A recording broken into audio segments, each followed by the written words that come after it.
Dubai میں ایران کا missile حملہ، فضائی دفاعی کارروائی کے دوران میزائل کا ملبہ دبئی میں البرشہ کے علاقے میں گاڑی پر آ کر گرا، جس کے نتیجے میں کار سوار پاکستانی ڈرائیور جاں بحق ہو گیا۔ اماراتی حکام کے مطابق حملے سے متعلق الرٹ میسج جاری کیا گیا تھا، اس کے باوجود ڈرائیور نے گاڑی کو نہیں چھوڑا اور وہ واقعے میں جاں بحق ہو گیا۔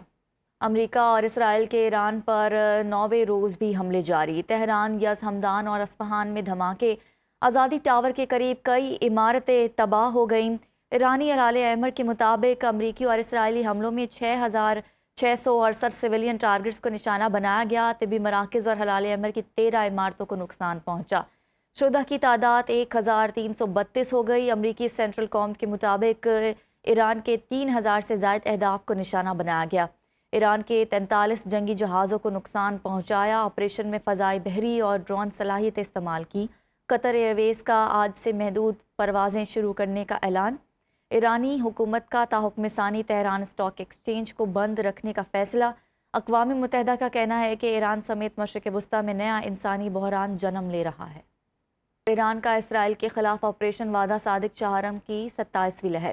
ایرانی پاسداران انقلاب نے جدید میزائلوں اور ڈرون سے اسرائیل میں مختلف اہداف کو نشانہ بنایا۔ ایرانی پاسداران انقلاب کی ایروسپیس فورس نے اسرائیلی ڈرون مار گرایا۔ ایرانی میڈیا کے مطابق یہ ڈرون ایران کے ساحلی علاقے کے قریب پرواز کر رہا تھا۔ ایرانی صدر کے اعلان سے پہلے UAE میں الزفرہ ایئر بیس پر ڈرون حملہ۔ امریکی سیٹلائٹ کے مواصلاتی نظام، وارننگ اور فائر کنٹرول ریڈار کو نشانہ بنایا گیا۔ اردن میں تھاڈ ڈیفنس سسٹم کا ریڈار تباہ۔ بغداد ایئرپورٹ کے نزدیک امریکی فوجی اڈے پر ڈرون حملہ۔ عراق میں امریکی کمپنی کے ہیڈ کوارٹرز کو نشانہ بنایا گیا۔ اربیل میں امریکیوں کے زیر استعمال ہوٹل پر حملہ۔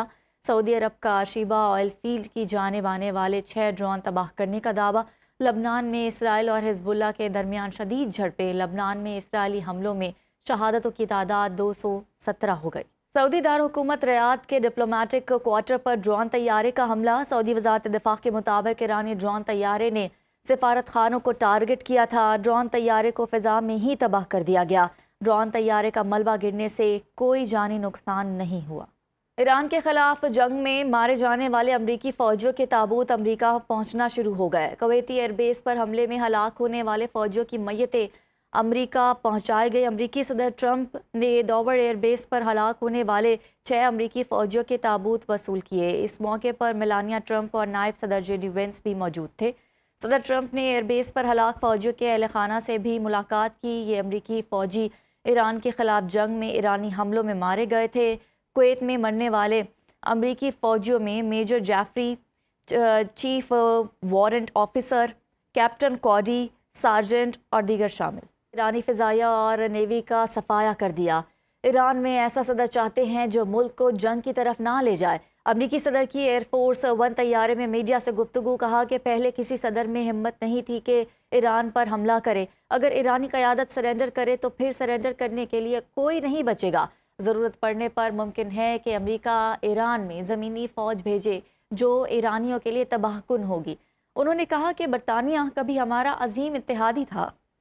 ہمیں ایسے لوگوں کی ضرورت نہیں جو جیتی ہوئی جنگوں میں شامل ہوں۔